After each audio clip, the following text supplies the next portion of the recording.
Hello, Jenny Funkmeyer here, Parallel University. Today I'm going to tell you about one of my most favorite books.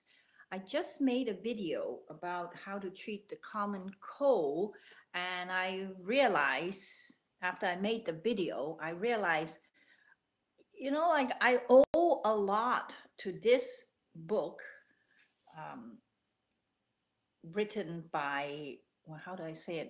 It's a Seth book.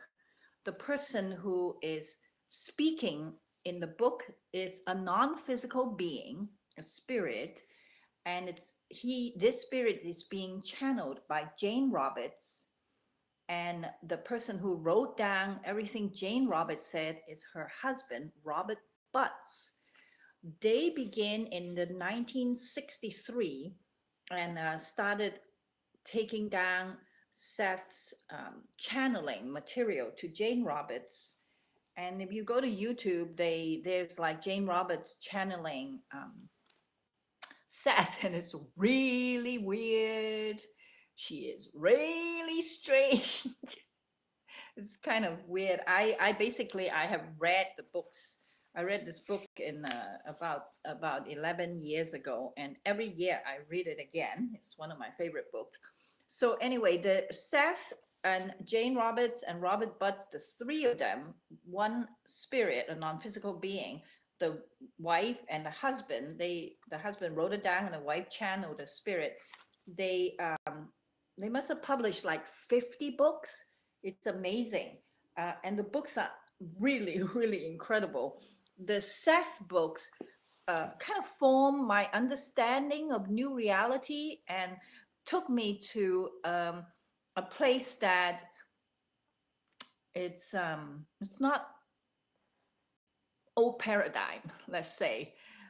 When I start reading and telling you about this book, you're going to kind of see why. So one more note about this book, it's all about how to be healthy. It's not about how to be sick. It's how to be healthy. You are supposed to be healthy, and why do you get sick? This is what this book is about. Let me tell you a really interesting story. This is the very last book after 50 some 60 books that Jane Roberts channeled of Seth, and Robert Butts took the notes down. This is the very last book. This book ends the Seth transmission with Jane Roberts because Jane Roberts was dying in a hospital. She was just dying, this terrible death of cancer, while Seth is telling her all about the way towards health. I mean, the contrast cannot be more amazing. And then the last word, um, Seth said, the session itself will again help relieve, boom, and like Jane Robert is gone. Um, you know, she died channeling this book, channeling this information to us. It's incredible, incredible. Uh, I believe Robert Butts right now is also dead. And I really owe the three of them, Seth, Jane, and Robert, an eternal gratitude for this kind of information. And I live by this information. So let me begin by saying the first thing that notes that I wrote down was joy, pleasure, and aesthetics. Self-love and self-appreciation are vital to good health. If you don't want to be sick, that's such an ordinary wish, because Seth says that you are not here to seek ordinary, not sick. You're here to be vital, to create, to be so amazing. So that's the premise, is you are an amazingly healthy person. So here are three postcards of that I have written down, my notes. I'm going to go from my notes, three postcards of notes, and I'm going to go from my notes, and then I'm going to read from the book that these notes come from. So the first thing is page 8. Oh my God, this is a big one. This is a big one. Seth's idea is you are responsible for your health. You people will to live. People will to act or not to act. To a large extent, they will the events of their lives, whether or not they're willing to admit it to themselves, and they will to die. So right on page 8, right in the first session and the very beginning of the channeling, Seth is saying that you are the boss and you are responsible for your health. You know, no, there's no one, you this all these events are actually your life is your creative art, and you create your own illness. You even choose will to live or not to live. So this is already a big hard pill to swallow, I understand. You don't have to agree with just telling you what the book says, what Seth says. I agree. I love it. I'm like, okay, if I can will the events of my life, I'm in control. I'm not under some kind of mercy. I'm not a victim, nor am I under the mercy of some cruel God that take my health or do things to me. There's me. I'm responsible. So it's a paradigm changing belief, and I believe it. I believe it. Page 36. Concentrate upon pleasure of life, eating good food, experience the joy of reading, joy of creative thoughts, pleasure of friends. So he said the way towards health is pleasure. The way towards health is concentrate on the pleasure of life, eating good food, experiencing the joy of reading, the joy of dancing, the joy of fun, joy of creative thoughts, joy of friends, pleasure of friends. I mean, that's so good, you know, like, yeah, wow. What else is there for life? Life is to be enjoyed. You know, if you work too hard, your body just kind of lost the will to live. You have to like treat yourself. You have to make yourself good. You make life fun and good for yourself. That's the way towards health. That's the first rule. Concentrate upon the pleasure of life, eating good food, experiencing the joy of reading, joy of creative thought, pleasure of friends. Okay, and page 38 is a very important concept. He said to repair the past, re-image the past. So it would be a very good idea to remember the first time you lost faith in your body. Let yourself reimagine that event, not faltering, but continuing on. In this way, you will repair your past. If it's difficult to do this, however, let it go, continue, say, would continue later on. So whatever happened in the past that gives you grief, you have to go back to that moment of grief and re-image the moment, rethink what it means to you to lost faith in yourself, or the first time you were cheated, the first time you were stolen from, and the first time you did something wrong to someone and you really hurt them bad, to go back and reimagine the scene in a good outcome. So I developed a technique called do-it-yourself soul retrieval. I will make a video about that. It's all about going back and retrieving the lost souls that you have lost in your trauma in the past. So to have good health, you have to begin with starting to clean up all those debris in your head of past trauma, past hardship, everything. You should be kind of happy and clean to have good health. To be not sick is such a like a mundane desire. You should have robust good health. So Seth suggests that you repair the past by reimagining past event. Imagine them with good outcome instead of the horrible outcome that you remember, and repair your whole history. He says, reacquaint with the inner springs of vitality and well-being that are so important in human experience. Reacquaint with the inner springs of vitality and well-being that are so important in human experience. You must have sunny thoughts as well as rays of the physical sun to be healthy. You must have sunny thoughts as well as rays of the physical sun to be healthy. Okay, this is a big concept. It's about the fact that there really is no disease. Okay. There is no such thing basically as disease. There are instead only processes.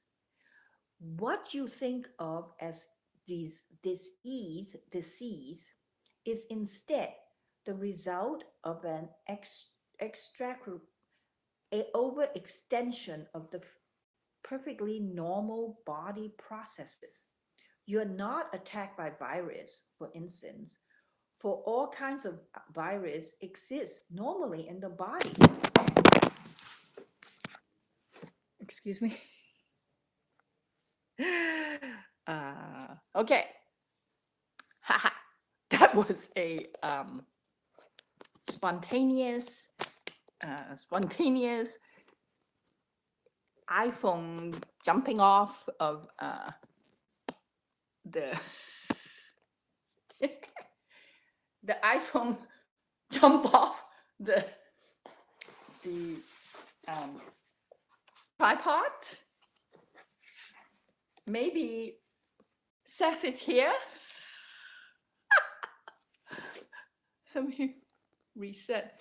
Okay, I refuse to stop. I'm going to continue. I hope. Are you okay? All right.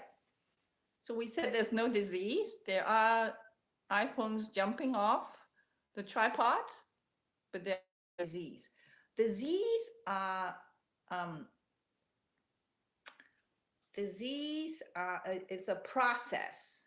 If you look at, the sooner you begin look at health and disease in the terms that it's a continuation of your health.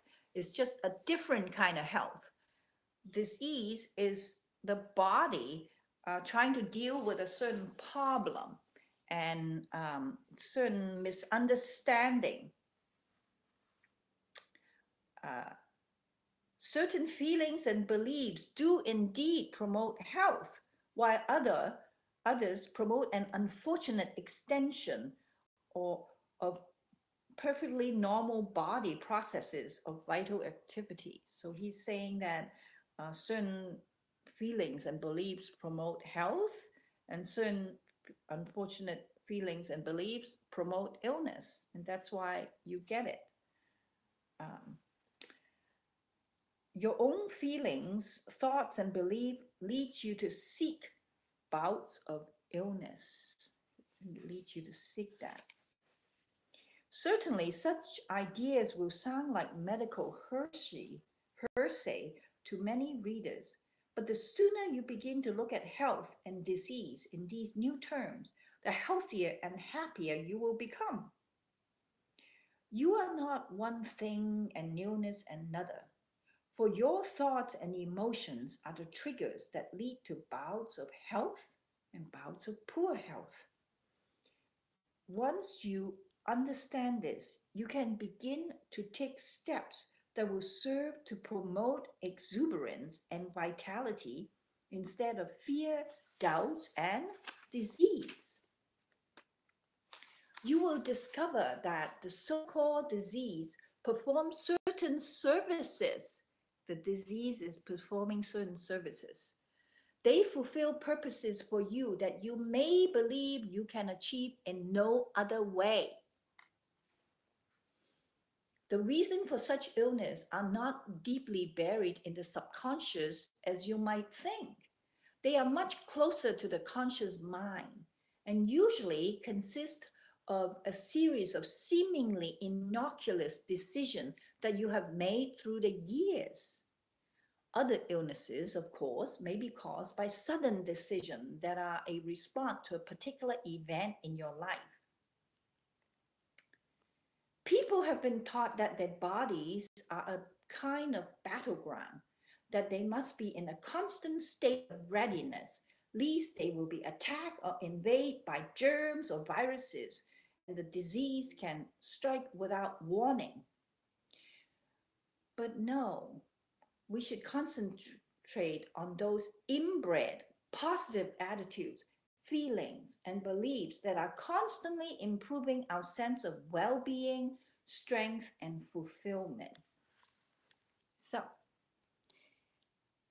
he's saying illness actually, Seth is saying illness actually promote a certain kind of service for your health. You need to have it in order to continue your spiritual growth. I know when you're sick, it's like, what? Forget that. But I guess that's what Seth is saying. You kind of, it will be good to really to take that into account and really always remember, especially when you're sick, that this illness is performing a certain function for you, that this illness is actually a process of your good health. Okay. Oh, this is really hard to take. Death is not a mistake nor an error. It is not a failure. It is an experience, a discovery. The life went so far and it has no need to go further. That's when we die. Holy shit. Wow. You know, I believe in that. And over the years, I began to really explore that thought. And I've come so far as to say that there is no death. The body goes through a process in which you sort of stepped into another body, a light body. That's how I believe what death is. So let me read the book. Death is not experienced by the organism. Death is not experienced by the body as a failure or a biological mistake. It is simply felt to be an experience, a discovery. Life went so far and no further. But the event, death, is in no way impede the vitality and the strength of the inner consciousness. Isn't that awesome? Death is in no way impeding the vitality and strength of the inner consciousness. Wow. Can you believe that's what Seth is saying? Death does not impede the vitality and the strength of the inner consciousness. You as a spirit actually become more vital and become bigger with death. What a reversal of thinking that death is some terrible thing, and to see death as an improvement of health. A lot of time Seth said, well, you know what? Death is healing. A person who has a terrible illness in their body, who ravens their body, who their body is just like a wreck. They couldn't walk. They're only 80 pounds. The death cure all this. If you look at it as, well, When a person dies, they recover all their lost limb, they recover all their vitality, and they can even choose the age they stay in. You know, a lot of people that comes back in dreams to the loved ones and to tell them, oh, I'm okay, don't worry about me. They look much better. They look young, they look healthy. They don't stay looking like the horrible wreck that they were when their body died. That's what Seth is saying. Death is not a mistake nor a failure. It is an experience, a discovery. Life went so far and no further. Death is healing. One more time. This is a big thought. This is really good. Death is not a mistake nor a failure. Death is an experience, a discovery. Life went so far and no further. Death is healing. Da di da di da. This is so amazing. This is so amazing.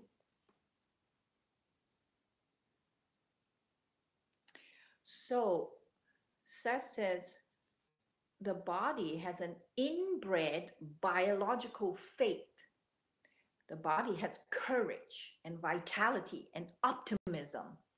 Only when that optimism is severely trampled with will the physical mechanism begin to falter. Jesus, you have to like really self-attack yourself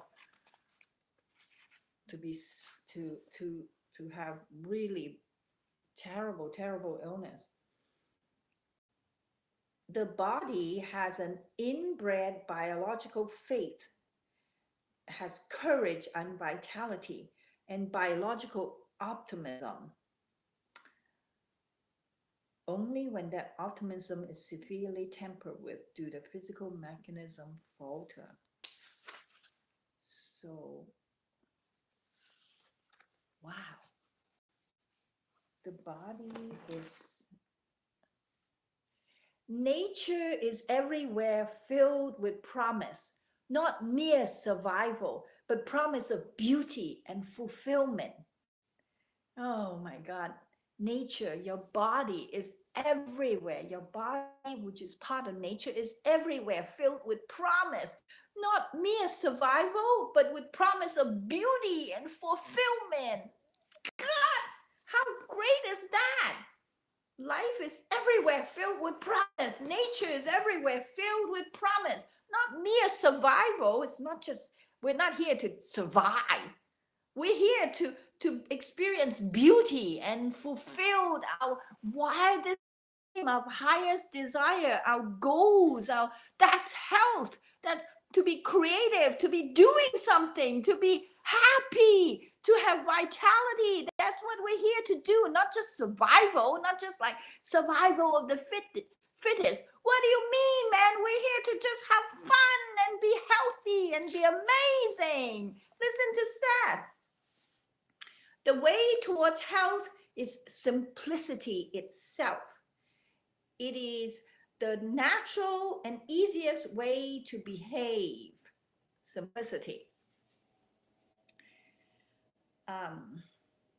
The intellect, the mind, is apt to enjoy playing with complications and solving problems. Therefore, to the intellect, it often seems ludicrous to imagine that the answer to a question lies within the question itself. All of nature demonstrates this almost miraculous seeming simplicity.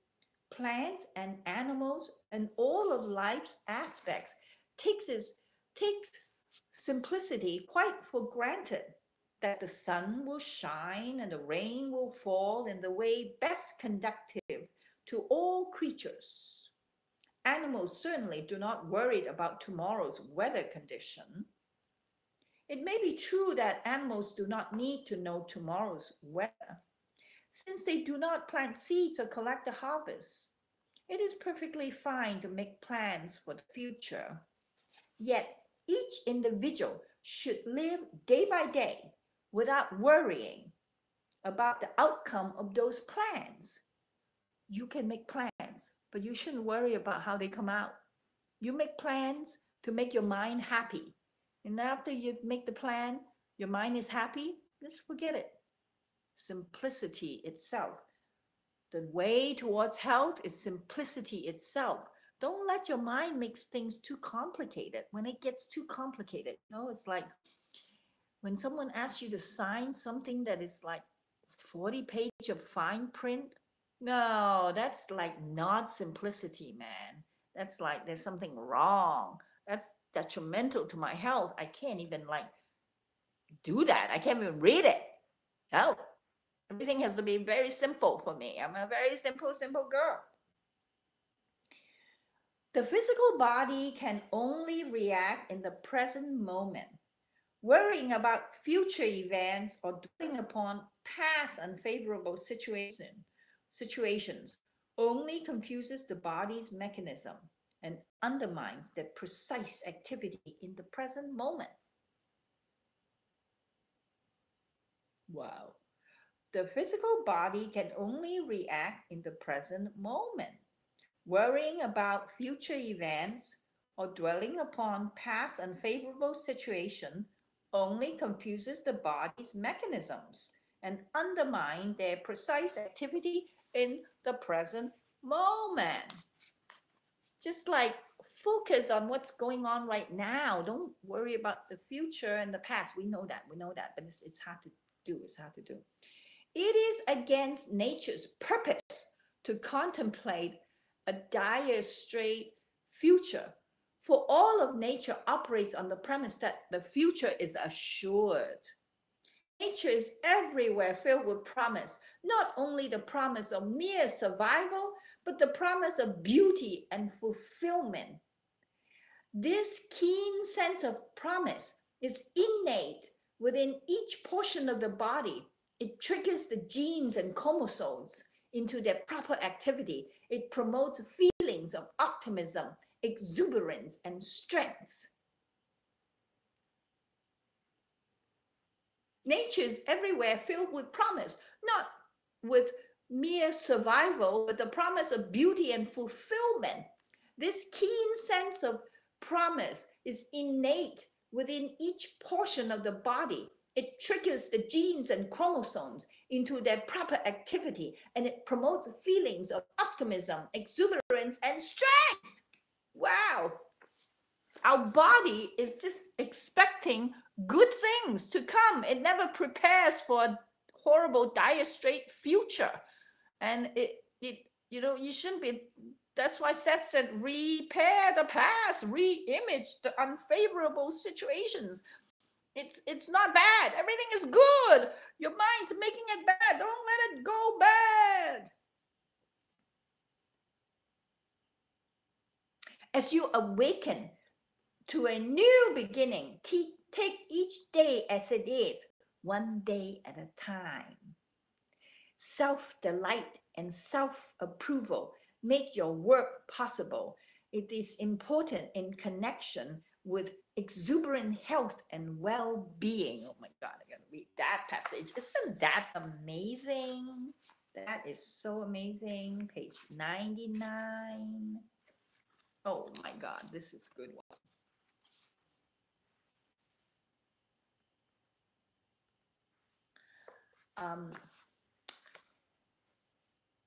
We are filled with self-delight and self-approval, a natural characteristic that makes your entire physical world and world of experience possible. Self-delight and self-approval makes your entire physical world of experience possible. Self-delight and self-approval, that's how important it is. So now he's talking about something kind of sad. It is unfortunate, therefore, when adults inadvertently undermine a child's sense of self-approval. A small boy might be caught in a lie, for example, and therefore labeled by an adult in the angriest of terms as a liar. Instead, a distinction should be made. The child made an error, he lied, but he himself is not the error nor the lie. He can change his behavior and save his self respect. It is very unfortunate, therefore, when adults inadvertently undermine a child's sense of self approval and self delight. A small boy might be caught in a lie, for example, but then the adult would label him a liar in the angriest term. You liar, you are a liar, you're a liar. What a terrible thing to do to a child. Seth said, the distinction should be made. The child made an error. He lied, but he himself is not the lie. He just made an error. It's okay to make an error.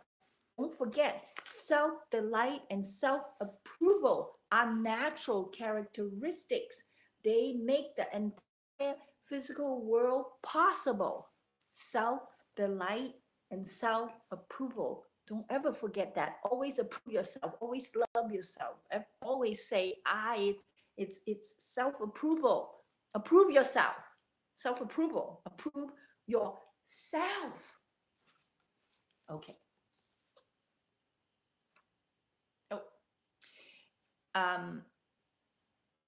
It is perfectly natural for each cell in the body to heal itself. It is unnatural not to trust the body. Page 109. I love this book. I love this book. I'm having a lot of fun. I hope you're having a lot of fun.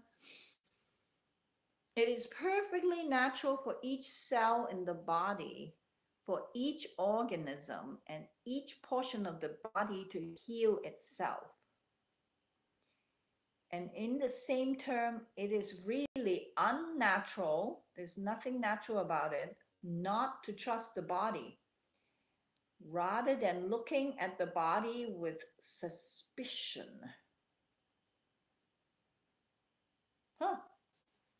Don't we do that? We look at our body with suspicions, like, well, what is wrong with my hand, you know, instead of like trusting the body. It is perfectly natural for each cell in the body, each portion of the body to heal itself. It is really unnatural not to trust the body. Don't look at your body with suspicion. This is your body. It is going to do the right thing all by itself. That's a paradigm changing thought, isn't it? I mean, if you really take that seriously, it's like, don't mistrust your body. We mistrust your body. I mean,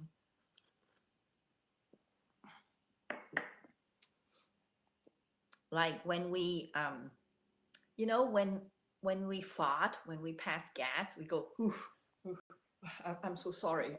This is horrible. Like, and other people like, oh, you know, like instead of going, ha ha, gee, it smells really special. Wow, you know, like making fun of it. We look at our number one and number two with such disdain. We're like, oh, it stinks. Oh, oh, don't look at it. It's dirty. It's horrible. Instead of looking at your body, it's like, oh, what a wonderful, something wonderful, you know? Number one, what a delight. I just let some water out and my body is functioning so good. Oh, and it's, whoa, look at this. I can throw them to my plants. Well, I do that. I pee into a bucket and then I put 8 to 10 times the water and then I give it to my plants and they love it. And number two, we often have this really like, we really think this is really bad stuff, but it's not. The body has produced this waste. It's really a magical substance. It's magical. I think the whole body process is really magical, you know, nails, hair. I mean, the body is just so incredible. And then it can get like terribly sick, and then it can heal itself. It's amazing. The body's action are unfortunately often misread. So misread. He's saying that fever, we often like try to get rid of the fever, but the fever is actually there to burn out certain things in your body. Page 129. The body's actions are unfortunately often misread and misunderstood. The body often clear out. It's perhaps by being feverish by several days, and then by lowering the temperature once the unwanted materials are burned out. So Seth is saying a fever could be really good. I'm sure, a long fever that burns out your entire brain, that's no good. I mean, use your common sense.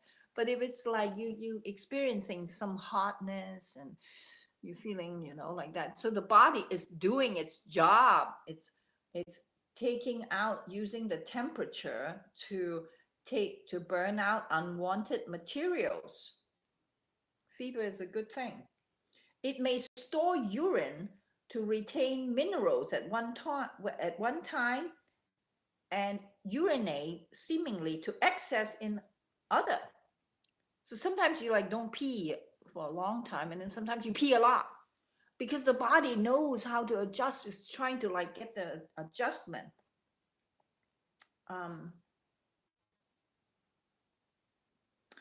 When the body is basically held in distrust, however, all such behavior is considered dangerous and suspected. A cold in the bothersome eyes are all connected with unusual muscular activity of the jaw, head, shoulders, arm, and heads. In your terms, the condition will right itself with the eye muscles being both more flexible and more elastic after it heals itself. My God, it's saying that when you have a cold, right, and you're like unusual muscular activity, like your jaw is all tight, your head hurts, your shoulder, your arms, your hands, everything is but then when it's because the body, when it rights itself, the body when it rights itself, then your muscles will become more flexible and more elastic. So it's actually doing something good while it's all cramped up. It's trying to do something new and something good. So trust your body. And that's why I always say the first thing if you get sick is not to treat it, not to say, get rid of it, get rid of it. Oh my God, I don't want to be sick. I don't want to be sick. It's to say, welcome. Thank you. Let me rest. Let me see why, go into meditation, forget thoughts, just be in gratitude for your body.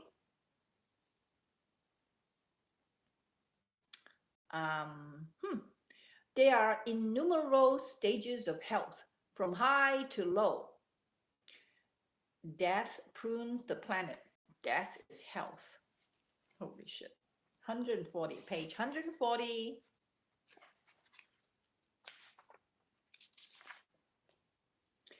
There are innumerable stages of health, from high, sheer energetic exuberance to dwindling, legacy, and discomfort.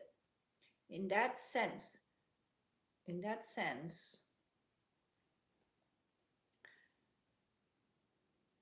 recognize and define all of these stages as health, stages that are recognizable because it's all health. Basically, he's saying there's no disease, it's all health. It should be noted before we begin that death itself is a deliverer of your species and all other. It's not negative in itself, but instead is the beginning of a different kind of positive existence. Death is not negative in itself. It is the beginning of a different kind of positive existence. Death prunes the planet, so to speak, so that there's room and time for all, energy and food for all. Because of death, life is possible. So these two seemingly opposite qualities are simply different versions of the same phenomenon.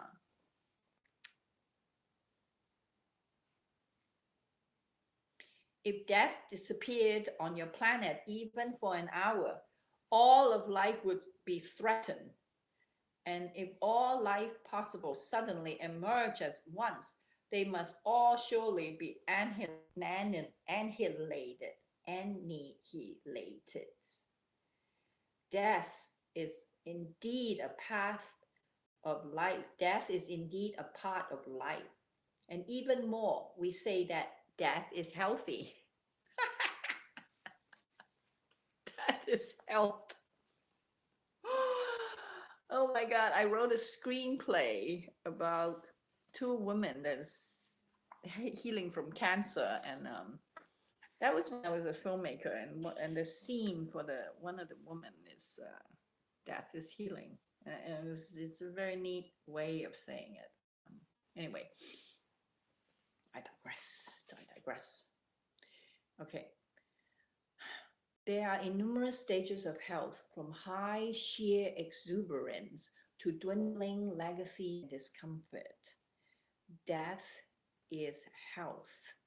It should be noted that death itself is a delivery of your species and all others. It is not negative in itself, but instead is the beginning of a different kind of positive existence. It prunes the planet, so to speak, so that there is room and time for all, energy and food for all. Because of death, life is possible. So these two seemingly opposite qualities are simply different versions of the same phenomenon. Death is health. Death is healing. Death is healthy. Death is a healthy thing. Woo. Wow. Oh, this is incredible. This part is incredible. Page 148.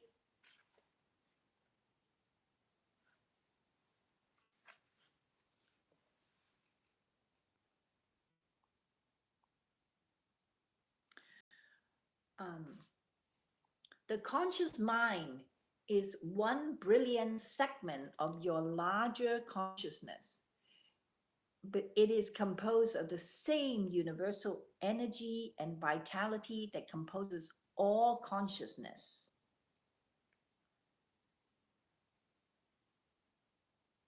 Hmm.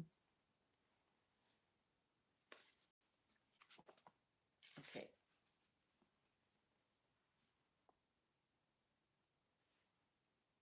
Um, the universe is conscious at every conceivable point of itself. Each being is an individualized segment of the universe. Each person is a beloved individual, formed with infinite care and love, uniquely gifted with a life like no other. No animals consider itself a failure, obviously. People, however, often identify with their seemingly made mistakes, forgetting their abilities in other directions, so that it seems that they are misfits in the universe or in the world. The conscious mind can indeed have such thoughts because it so often tries to solve all problems on its own until it begins to feel frightened, overburdened, and a failure in its own eyes.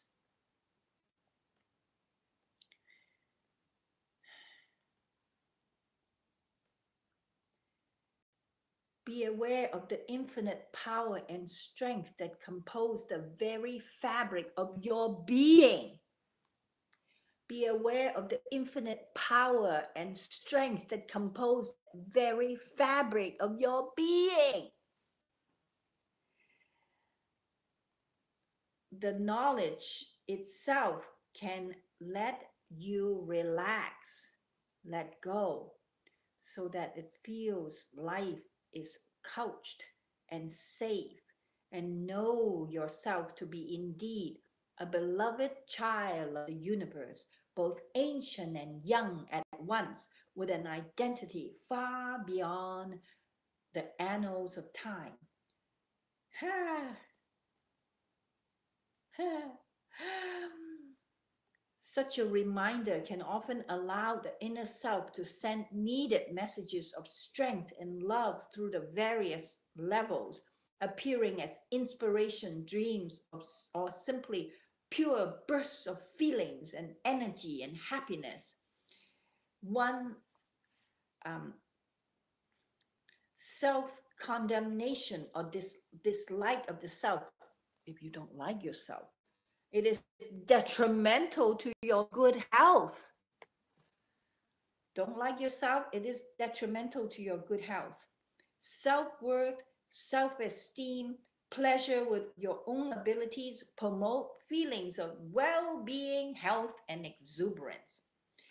Don't forget your universal affiliation.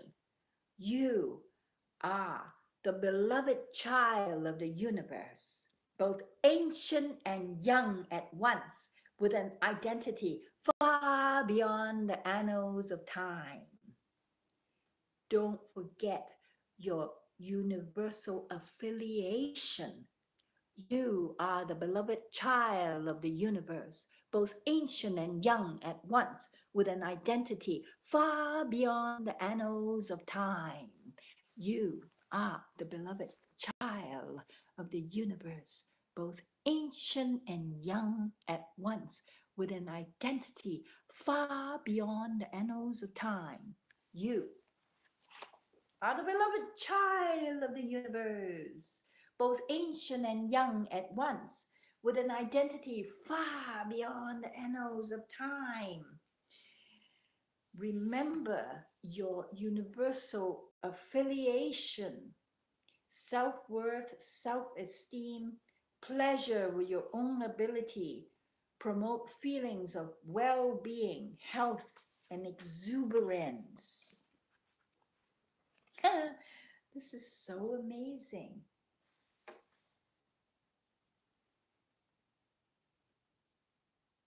Okay, this is really good. This is Seth's advice how to deal with depression. Number one, refuse to worry. Just tell your mind, nope, I'm not going to worry. Nope, nope, just tell your mind, no, no, no, this is a thought, this is a thought. Concentrate, number two, concentrate in the present sensations, the pleasant one. Think about which part of your body feels good. Don't focus on the part that feels bad. Like if your head feels bad, try to like feel your cheeks or something. Maybe your cheek feels good. Maybe your lower lips feel good, bad, but your upper lips feels good, right? Imagine the best outcome for yourself. I know sometimes it's easier said than done, but yeah. How to deal with depression. Number one, refuse to worry. Number two, concentrate in the present sensations of the body, the pleasant ones. Number three, imagine the best outcome for yourself.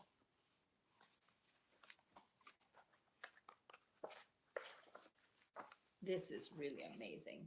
It's on page 251. Spontaneity, okay? Being spontaneous, like spontaneous things you can just freedom to do whatever you like when you want to do it. Wealth and freedom means you do what you want to do when you want to do it. So if you don't have to do what you want to do, that's not, you're free. And if you don't have the time to do what you want to do, you're not free either. You must have spontaneity. You must give yourself a chance to be spontaneous.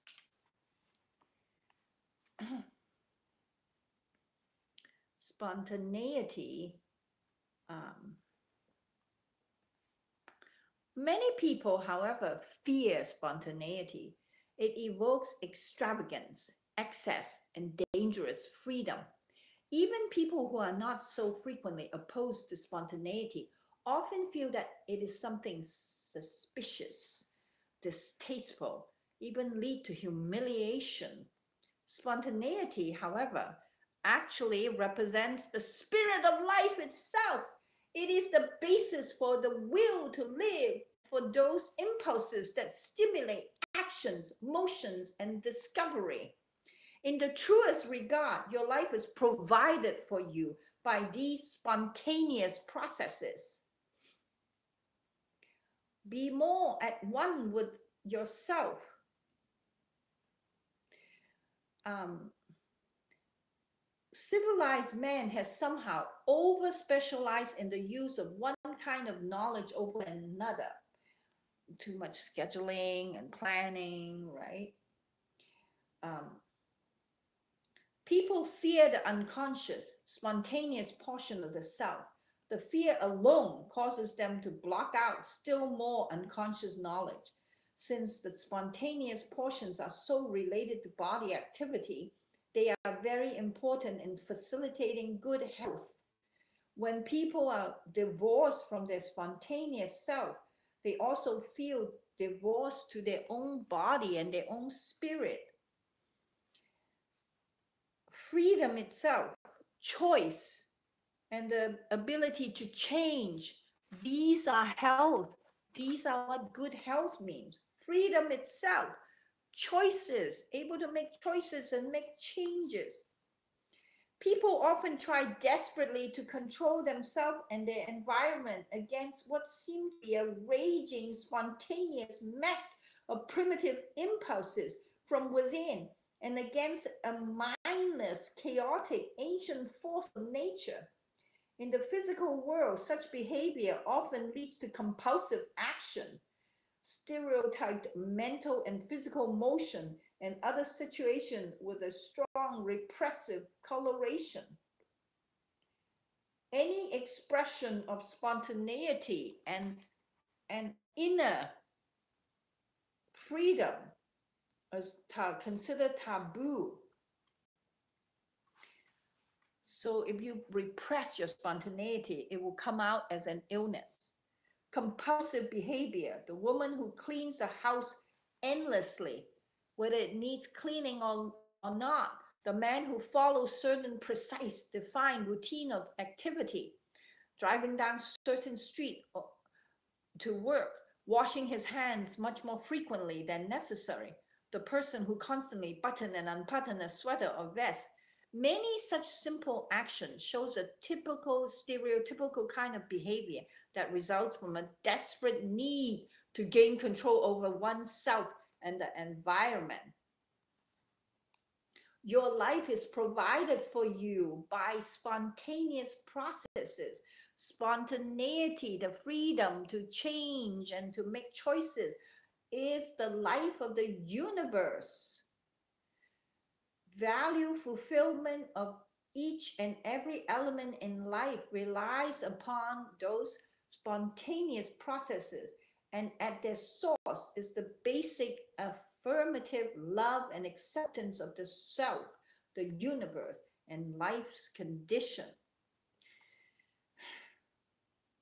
Your life is provided for you by the spontaneous processes. Spontaneity is the life of the universe.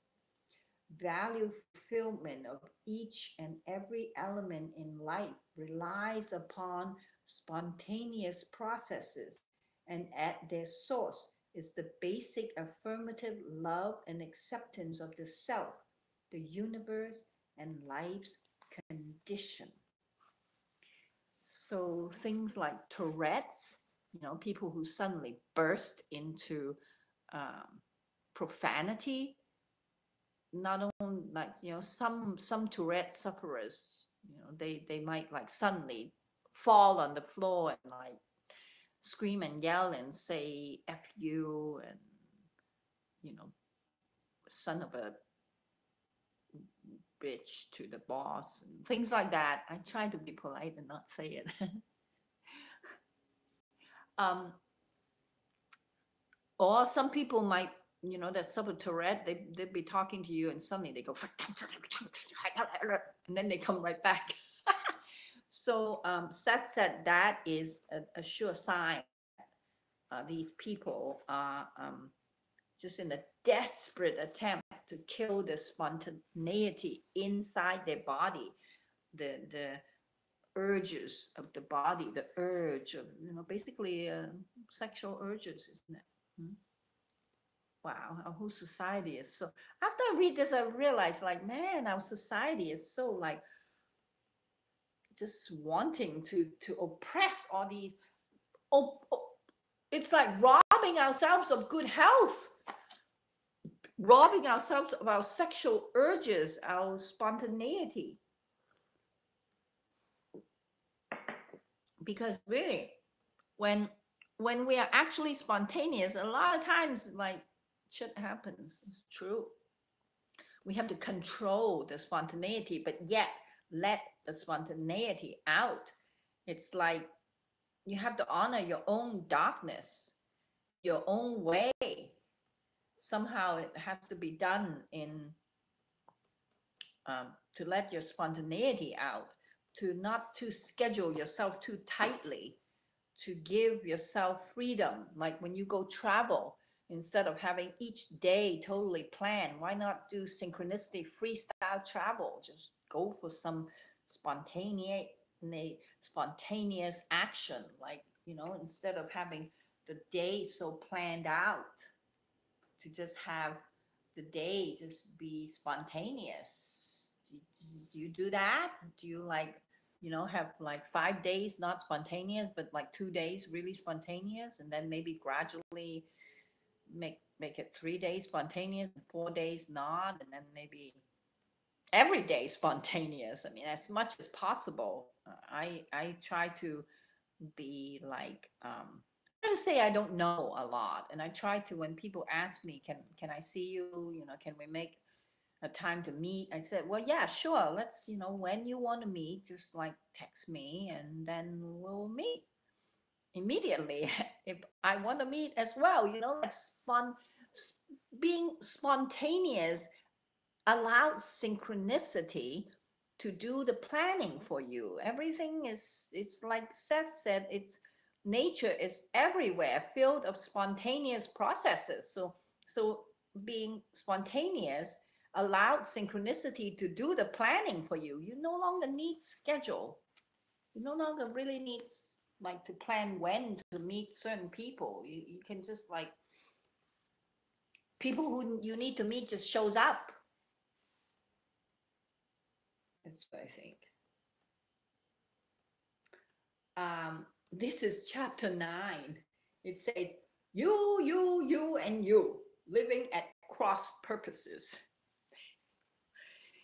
So it is from reading this book that I think I have multiple personality, because this is what Seth say, and I think this is very natural. Like you have you, and you, right? 4 yous. This is the title of this chapter. You, living at cross purposes. So there's, to me, I have 4 personality, and those 4 personalities are sometimes in conflict, right? And I don't think it's that bad a thing. I think it's like my hand. I have 4 personality, but then I have an oversoul, me, who knows who is in control of my body. So the difference between me and someone who has multiple personality is the knowing. I know I have multiple personality, therefore I am not a person with multiple personality. I'm a person who knows I have multiple personality. Go figure that one. And I got that idea from chapter 9 of this book, The Way Towards Health by Seth. And it says, you may discover that there's not just one you, but several yous, so to speak, each pursuing certain purposes. And you may find that, furthermore, that some such purposes cancel each other out, while some are diametrically opposed to each other. Such cross purposes, of course, can lead to mental, spiritual, physical, and emotional difficulties. You're like, that is so amazing. Some people believe that it is dangerous to make themselves known. to express their own ideas or abilities. It's so true. That's why I advocate get on stage and like sing and do your thing. Like show yourself. Come on, show up. Who are you? A lot of people are scared. Are you scared of showing up who you are? I'm scared. Sometimes I'm really scared of being me. So such individual may be highly motivated on one hand to be accomplished in some art or profession or activity. In such case, sometimes the desire to express oneself and the fear of doing so are cross purposes in one person. So, for example, if both beliefs are equally dominant and vital, then the situation becomes quite serious. Such individuals may try to get ahead. On the one hand, in society or business or in the arts or science, only to find themselves taking 2 steps backwards for every step they take forward. In other words, they will encounter obstacles that are self-generated. If such a person begins to succeed, then he or she is forcibly reminded of the equal dominant need for lack of success. For again, the person believes that self-expression is necessary and desirable, while also considering the self-expression highly dangerous, thus to be avoided. For example, the person may succeed financially only to make a series of terrible mistakes, thus losing the entire financial benefit that he just gained.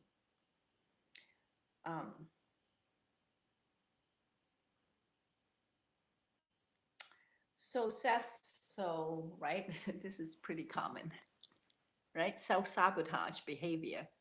Suddenly, you're doing really well, and then bang, you split yourself, you literally kick yourself and you fall down and you lose all the money you make. It's because there's cross purposes personality in you. One personality wants to succeed financially and the other one thinks money is dirty. So when the one that thinks money is power and want to make lots of money, you're making lots of money. And then when that person goes to sleep, the other personality in you, the one who thinks money is dirty, rich people are all horrible people, wakes up and then do self-sabotaging things to sabotage the other one. That is very common, and we all know about that. So Seth said, what do you do? What should I do if I was free of the condition? Quite natural to be both independent and dependent, cooperative and competitive. Boys are taught to be cool, unemotional, aggressive, and assertive, as opposed to being emotionally warm, cooperative, and without lying or faking. But then boys are both aggressive and assertive, and also needing emotional warmth and support.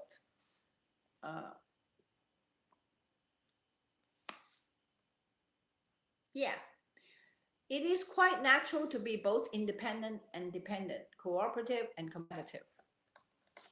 So it's quite natural for you to have all these conflicting personality inside you.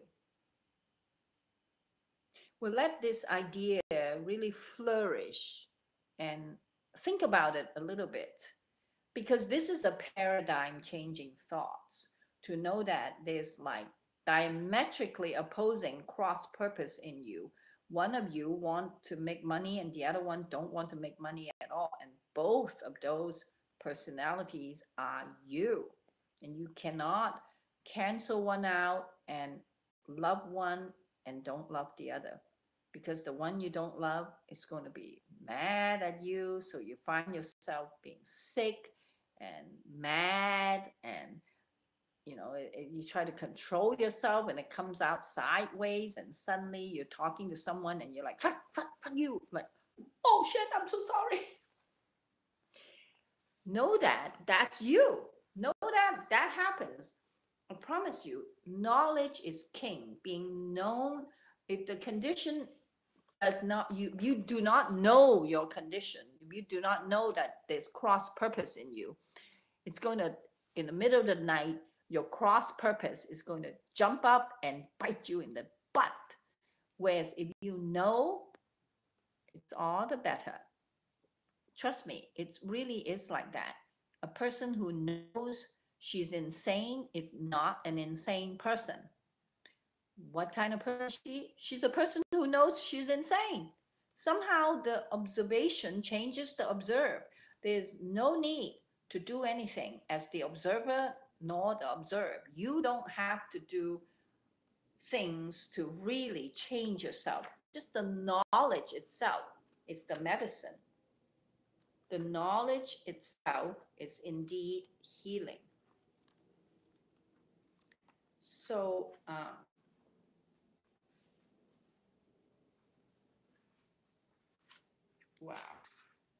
So here,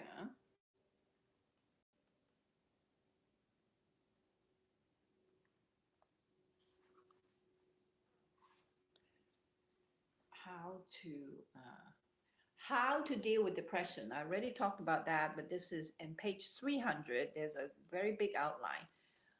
Um, in the you may have a period of depression of the or feeling that one's own problem has no solution at all. When this occurs, immediately, number one, immediately refuse to worry about the future or the past. Tell yourself you can worry another time if you want to, but for the moment, you will not be concerned with the past or the future. Remind yourself that for all you might have read or heard or deduced earlier, it is certainly not inevitable that all unfortunate situation takes the darkest of tone, that indeed the opposite is true.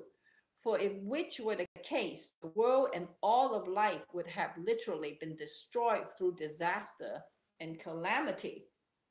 So Seth is saying, don't worry, man. If you read some piece of terrible news, immediately refuse to worry. If you read some terrible thing that just happened in the world, immediately refuse to worry. Tell yourself you can worry about this disaster in another time if you want. But for the moment, you will not be concerned about the whole thing. You will not be concerned about the past or the future.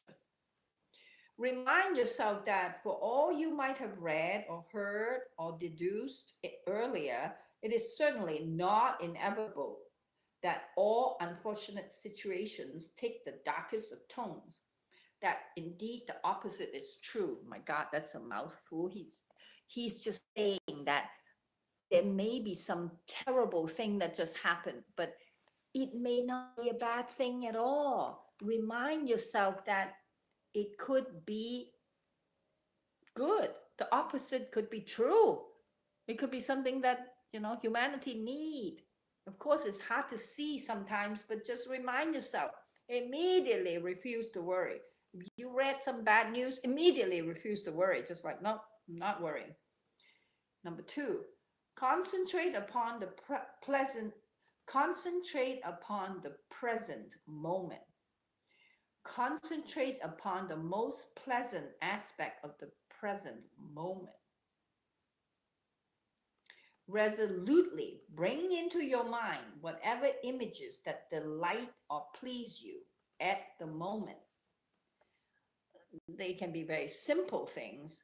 How about remembering the smell of lilacs, for example, or try to hear the crisp crunching of snow, or try to visualize an ocean or the lake.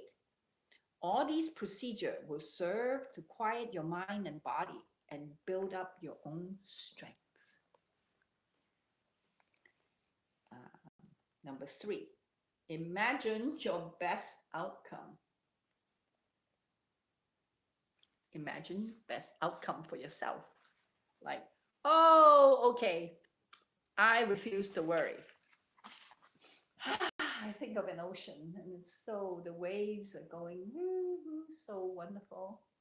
And one day I'm going to travel to Hawaii. Yeah, that's what you should do when you hear some bad news on TV or you read some terrible thing.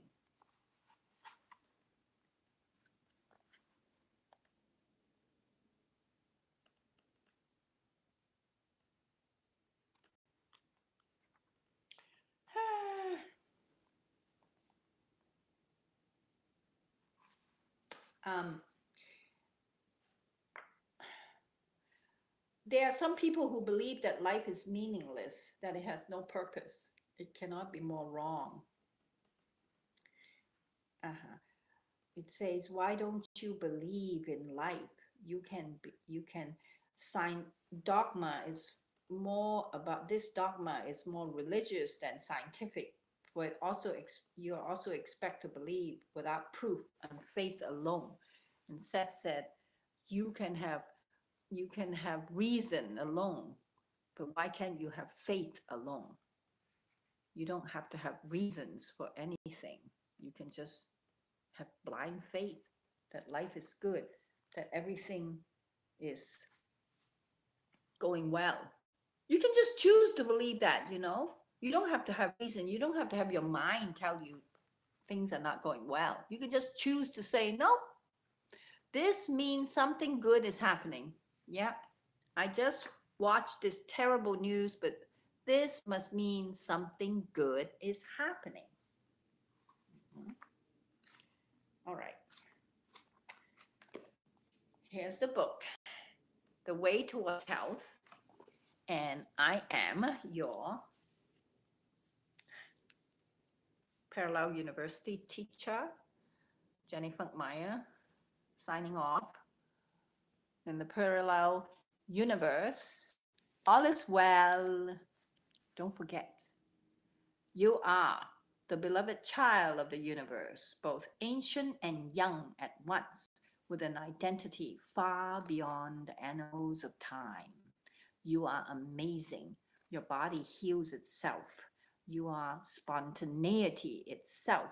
You are change. You are freedom. You are choice. You are amazing. And of course, me too. Bye. See you next time.